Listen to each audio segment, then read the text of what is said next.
আসসালামু আলাইকুম।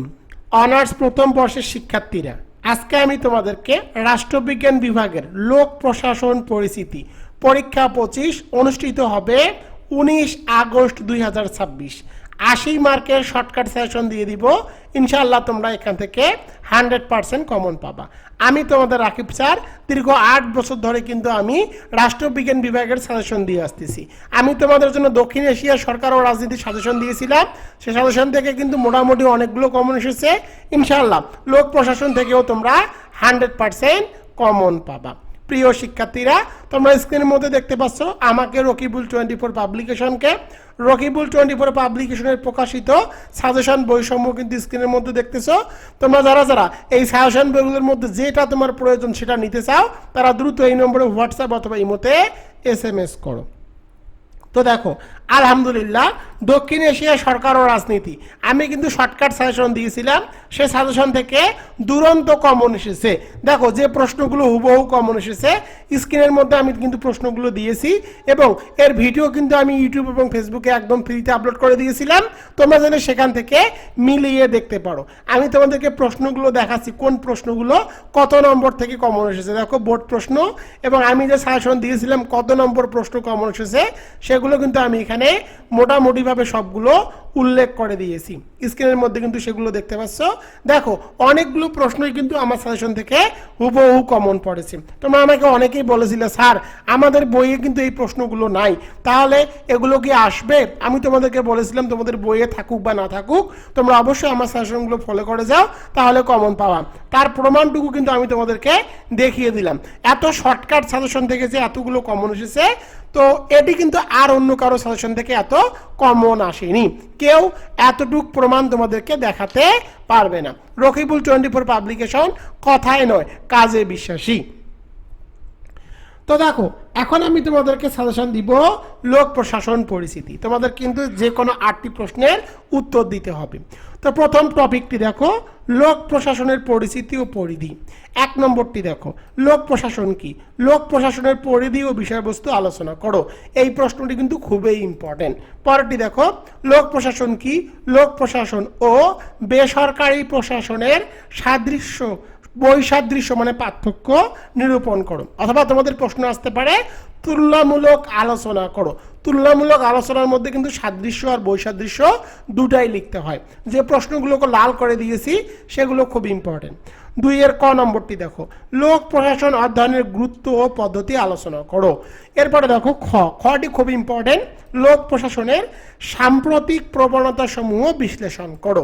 তো যেগুলো লাল কালার করে দেওয়া আছে সেগুলো কিন্তু খুবই ইম্পর্টেন্ট। পরের টপিকটি দেখো, প্রশাসনিক সংগঠন নীতিমালা ও কাঠামো। 3 কটি দেখো, সংগঠনের সংজ্ঞা দাও। সংগঠনের বৈশিষ্ট্য লক্ষ্য উপাদান সমূহ বর্ণনা করো। খটি দেখো, সংগঠনের মৌলিক নীতিমালা সমূহ আলোচনা করো। এই প্রশ্নটি কিন্তু 99% দিয়েছে, অর্থাৎ এই প্রশ্নটি কিন্তু খুবই ইম্পর্টেন্ট। 4 কটি দেখো, প্রশাসনিক সংগঠনের আধুনিক মতবাদ আলোচনা করো। এই প্রশ্নটিও খুব ইম্পর্টেন্ট। খটি দেখো, সংগঠনের সনাতন মতবাদের সাথে আধুনিক মতবাদের তুলনা বিশ্লেষণ করো। 5 কটি দেখো, নিয়ন্ত্রণ পরিধি কি? এই প্রশ্নটি কিন্তু খুবই ইম্পর্টেন্ট। নিয়ন্ত্রণ পরিধির উপাদান সমূহ আলোচনা করো।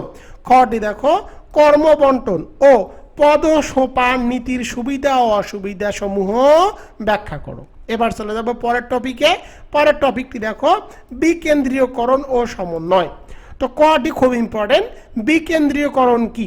বিকেন্দ্রীয়করণের সুবিধা ও অসুবিধা বর্ণনা করো। এই প্রশ্নটি কিন্তু ভেরি ভেরি ইম্পর্টেন্ট। খটি দেখো, একটি দক্ষ ও গতিশীল প্রশাসনিক ব্যবস্থা অর্জনে বিকেন্দ্রীকরণের গুরুত্ব ব্যাখ্যা করো। 7 কটি দেখো, সমন্বয় কাকে বলে? সমন্বয় সাধনের প্রয়োজনীয়তা আলোচনা করো। খটি দেখো, বৃহৎ সংগঠনের সমন্বয় সাধনের প্রয়োজনীয়তা আলোচনা করো। এই প্রশ্নটি কিন্তু খুবই ইম্পর্টেন্ট। পরের টপিকে চলে যাই। পরের টপিকটি দেখো, পরের টপিকটি হলো নেতৃত্ব, সিদ্ধান্ত গ্রহণ ও যোগাযোগ। 8 কটি দেখো, নেতৃত্ব কাকে বলে? নেতৃত্বের গুণাবলী ও কার্যাবলী আলোচনা করো। এই প্রশ্নটি কিন্তু খুবই ইম্পর্টেন্ট। খটি দেখো, নেতৃত্ব সম্পর্কিত বিভিন্ন তথ্য আলোচনা করো। 9 কটি দেখো, সিদ্ধান্ত গ্রহণ প্রক্রিয়া বা ধাপসমূহ আলোচনা করো। যেটাই প্রক্রিয়া সেটাই কিন্তু ধাপ। খটি দেখো, সিদ্ধান্ত গ্রহণ প্রক্রিয়ার প্রভাব বিস্তারকারী উপাদানসমূহ আলোচনা করো। 10-এর কটি দেখো, সিদ্ধান্ত গ্রহণ প্রক্রিয়ায় হারবার্ট এ সাইমনের তথ্যটি সমালোচনা সহ ব্যাখ্যা করো।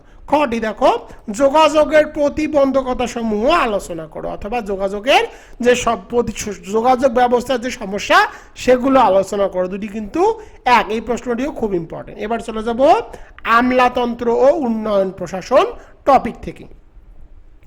1 নম্বর প্রশ্নটি দেখো, 11-র ক, আমলাতন্ত্র কি? এই প্রশ্নটি খুব ইম্পর্টেন্ট। ম্যাক্স ওয়েবার আমলাতন্ত্র ব্যাখ্যা করো। তো দেখো, এই ম্যাক্স ওয়েবার আমলাতন্ত্র যে ব্যাখ্যা, এই ব্যাখ্যার মধ্যে কিন্তু আমলাতন্ত্রের যে বৈশিষ্ট্য সেটি কিন্তু অ্যাড করা আছে। সেখানে বৈশিষ্ট্য এবং ভূমিকা দুটোই কিন্তু আলোচনা করা আছে। এই প্রশ্নটি খুব ইম্পর্টেন্ট। পরেরটি দেখো, খ নম্বরে, একটি আধুনিক রাষ্ট্রে আমলাতন্ত্রের ভূমিকা ব্যাখ্যা করো।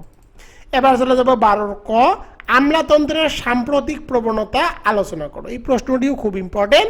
এই আমলাতন্ত্র টপিক থেকে ঘুরে ফিরে কিন্তু তোমাদের এবছর প্রশ্ন আসবে, এতটুকু তোমরা মনে রাখতে পারো। খ নম্বরটি দেখো, অনিয়ন্ত্রিত আমলাতন্ত্র গণতন্ত্রের জন্য হুমকি স্বরূপ। এটা কিন্তু রিচার্ড ক্রুশম্যানের উক্তি। এই উক্তিটি ব্যাখ্যা করো। অথবা অনিয়ন্ত্রিত আমলাতন্ত্র কিভাবে কি করা যায়, নিয়ন্ত্রণ করা যায়, সে সম্পর্কেও আসতে পারে।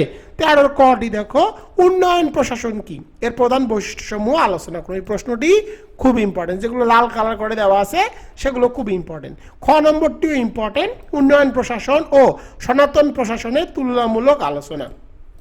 তো দেখো, তুলনামূলক আলোচনা থাকলে মিল এবং অমিল অর্থাৎ সাদৃশ্য বৈসাদৃশ্য দুটোই কিন্তু উপস্থাপন করতে হয়।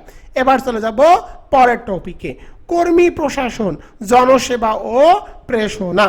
কটি দেখো, কর্মী প্রশাসনের কার্যাবলী ও গুরুত্ব আলোচনা করো। খটি দেখো, বাংলাদেশের সরকারি কর্ম কমিশনের গঠন ও কার্যাবলী আলোচনা করো। 15-র কটি দেখো, জনসেবা কি? জনসেবার বৈশিষ্ট্য ও আধুনিক জনসেবার গুরুত্ব আলোচনা করো।